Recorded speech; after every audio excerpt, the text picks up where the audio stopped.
జయశంకర్ భూపాల్పల్లి జిల్లా స్థానిక జిల్లా కలెక్టర్ కార్యాలయం ముందు తెలంగాణ సమగ్ర శిక్షణ ఉద్యోగుల సంఘం 6వ రోజు నిరాహార దీక్షలు చేపట్టారు.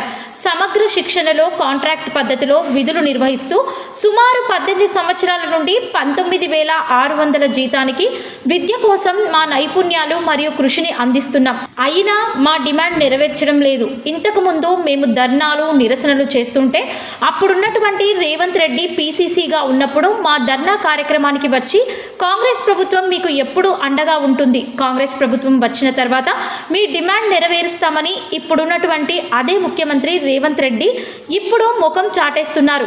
మా డిమాండ్ సమగ్ర శిక్షణ ఉద్యోగులందరినీ విద్యాశాఖలో విలీనం చేసి రెగ్యులర్ చేయాలి.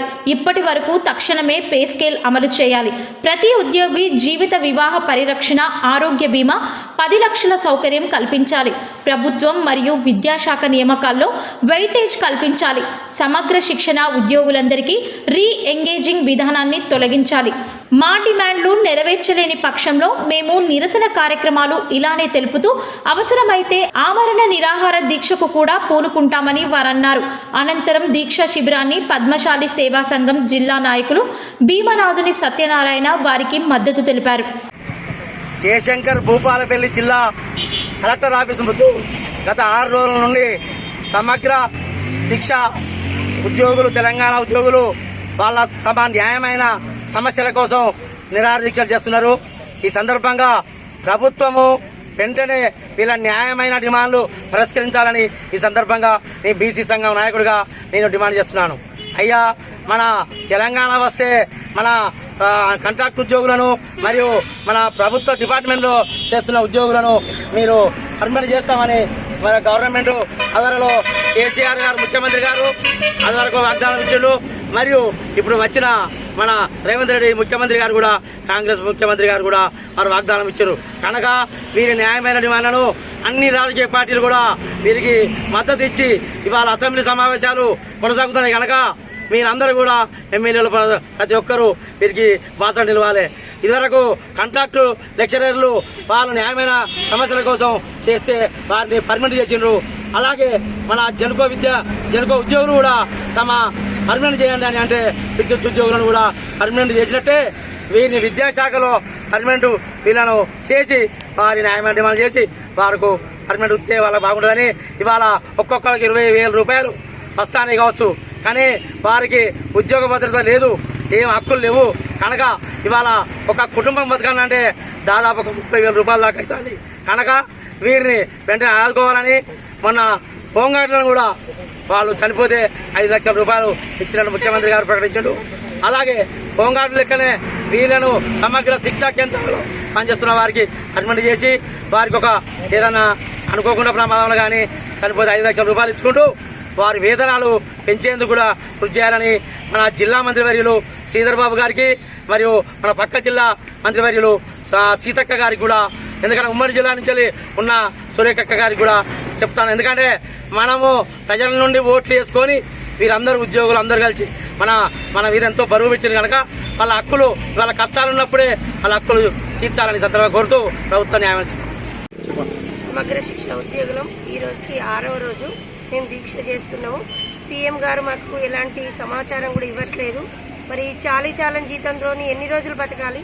ఇప్పటి వరకు 15 సంవత్సరాల నుండి మేము వెట్టి చాకరీ చేస్తున్నాం. జీతాలు మాత్రం పెంచడం లేదు. రెగ్యులర్ ఉద్యోగుల్లాగా మేము కూడా అన్ని క్వాలిఫికేషన్లతోని, రోస్టర్లతోని బయటకు వచ్చిన వాళ్ళమే. మరి మమ్మల్ని ఎందుకు గుర్తించట్లేదు? మాకెందుకు అంత తక్కువ జీతంతో మేము ఉంటున్నాము? కాబట్టి మేము పోయినసారి 30 రోజుల ధర్నాలో మీరు పీసీసీ హోదాలో వచ్చి చెప్పిళ్ళు, మీరుగానే వచ్చి మాకు హామీ ఇచ్చిళ్ళు. మరి ఇంతవరకు కూడా మీరు 100 రోజులలోనే మాకు హామీ నెరవేరుస్తా అన్నారు. 100 పోయి 365 రోజులు జరుగుతుంది. అయినా కూడా చర్చలకని పిలిచి మాత్రం నామమాత్రంగానే సెకండ్ హాలిడే, ఓన్లీ లీవులు పెంచుతాం మాత్రమే చెప్తున్నారు. కానీ మా జీవితానికి ఒక భరోసా ఇవ్వట్లేదు, మమ్మల్ని రెగ్యులరైజ్ చేయట్లేదు. అవి మాత్రం చెప్పట్లేదు. మాకు ఉద్యోగ భద్రత ఇవ్వాలి అని మాత్రం చెప్పట్లేదు.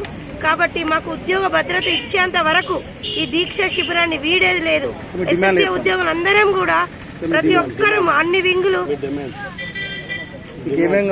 మా డిమాండ్స్ ఏంటంటే మాకు ఖచ్చితంగా మమ్మల్ని రెగ్యులర్ చేయాలి. మా డిమాండ్ ఒక్కటే సార్, మాకు పే స్కేల్ అని ఇవ్వండి, మమ్మల్ని రెగ్యులర్ చేయండి. 15 సంవత్సరాలుగా 20,000 మంది ఉద్యోగులము వెట్టి చాకరీ చేస్తున్నాము. ఇక మేము మా ఓపిక సహనం ఇక ఏమీ లేదు, అన్ని వదిలేసుకొని ఏదైతే అది కానీ అనే మేము ఈ దీక్ష శిబిరంలో కొనసాగుతున్నాం. కాబట్టి మీరు దిగి వచ్చి మీరిచ్చిన హామీని మీరే నిలబెట్టుకోవాలని కోరుచున్నాం సార్. ఇంకా ఎన్ని రోజులైనా మేము ఇలాగే ఉంటాం. మీరు దిగి వచ్చి మాకు చెప్పేంత వరకు కూడా మా దీక్ష శిబిరం నుండి మేము వదిలేది లేదు. మేము ప్రాణ త్యాగానికైనా వెనకాడమని, ఆమర నిరాహార దీక్ష కూడా వెనకాడమని మీకు గట్టిగా ప్రభుత్వాన్ని హెచ్చరిస్తున్నాం సార్. మేము ప్రభుత్వానికి వ్యతిరేకంగాని కాదు, మీరు ఇచ్చిన హామీని మీరే నిలబెట్టుకోవాలని కోరుచున్నాం సార్. మా యొక్క డిమాండ్ ఇదే సార్, మాకు పే స్కేల్ అయినా లేదా రెగ్యులర్ అయినా చేయండి. నమస్కారాలు. సర్వశిక్ష అభియాన్ ఉద్యోగులందరూ గత 19 సంవత్సరాల నుండి పనిచేస్తున్నారు. చాలిచాలని వేతనాలతో జీవితాలన్నీ పోగొట్టుకుంటూ కూడా కష్టపడుతున్నాము.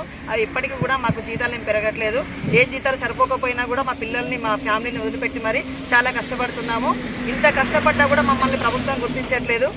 చాలిచాలని జీతాలతో వేతలను ఎల్లబోస్తున్నాము. ఇప్పటికైనా ప్రభుత్వం గుర్తించాలి. అన్న రేవంత్ అన్న గారు లాస్ట్ ఇయర్ చెప్పినట్లుగా ఆయన వారు ఇచ్చినటువంటి హామీని నిలబెట్టుకోవాలి. మా యొక్క కష్టాన్ని గుర్తించి మాకు ఎంటీఎస్ ఆ ఉద్యోగ భద్రత అనేది కల్పించాలి, క్రమబద్ధీకరణ చేయాలని మేము కోరుకుంటున్నాము. ధన్యవాదాలు. మేము సమగ్ర శిక్షలో గత 18 సంవత్సరాల నుంచి పనిచేస్తున్నాం సార్. అది తక్కువ వేతనాలతోటి చాలి వేతనాలతోటి చాలా ఆర్థికంగా ఇబ్బందులు పడుతున్నాము. కనీసము ఆరోగ్యపరమైన సమస్యలు తీసుకోవడం కూడా మాకు సరిపోదు సార్. పూట లేని పరిస్థితులలో చాలా ఇబ్బంది పడుతున్నాము. కావున గవర్నమెంట్ మాకు లాస్ట్ టైం అది ఇదే తెలంగాణ ప్రభుత్వం హయాంలో 29 రోజులు నిరవధిక సమ్మె చేస్తే ఆ సమ్మె కాలంలో మాకు గౌరవ రేవంత్ రెడ్డి గారు, అప్పుడు సీఎం గారు, అప్పుడు పిసిసి అధ్యక్షుడి హోదాలో మా దీక్ష శిబిరానికి వచ్చేసి మాకు హామీ ఇచ్చారు సార్. కాంగ్రెస్ ప్రభుత్వం కనుక నిర్మాణం అయిపోతే మీకు ప్రభుత్వం వచ్చినాక 100 రోజులన్నీ తీపి కబురు అందించేసి మీకు ఉద్యోగ భద్రత కల్పిస్తామని చెప్పి మాకు మాట ఇచ్చారు సార్. ఆ మాట ఇచ్చి ఇప్పటికి సంవత్సరం కాబోస్తుంది. అయినప్పటికీ కూడా మాకు ఎలాంటి తీపి కబురు కానీ ఎలాంటి చర్చలు కానీ పిలవలేదు. దీంతో మేము ఈరోజు టెంట్ కిందకి రావాల్సిన పరిస్థితి ఏర్పడ్డది. రాబోయే రోజులలో ఇలాంటి ఇబ్బందులు కాకుండా కావాలంటే మాకు ఇచ్చిన మాటలు నిలబెట్టుకోవాలని చెప్పేసి మేము సీఎం రేవంత్ రెడ్డి గారిని కోరుతున్నాము.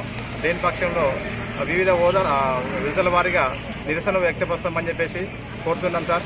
కావున ఇప్పటికైనా గౌరవ ముఖ్యమంత్రి గారు స్పందించాలని సభాముఖంగా సమగ్ర శిక్ష ఉద్యోగుల సంఘం తరఫున కోరుతున్నాం సార్.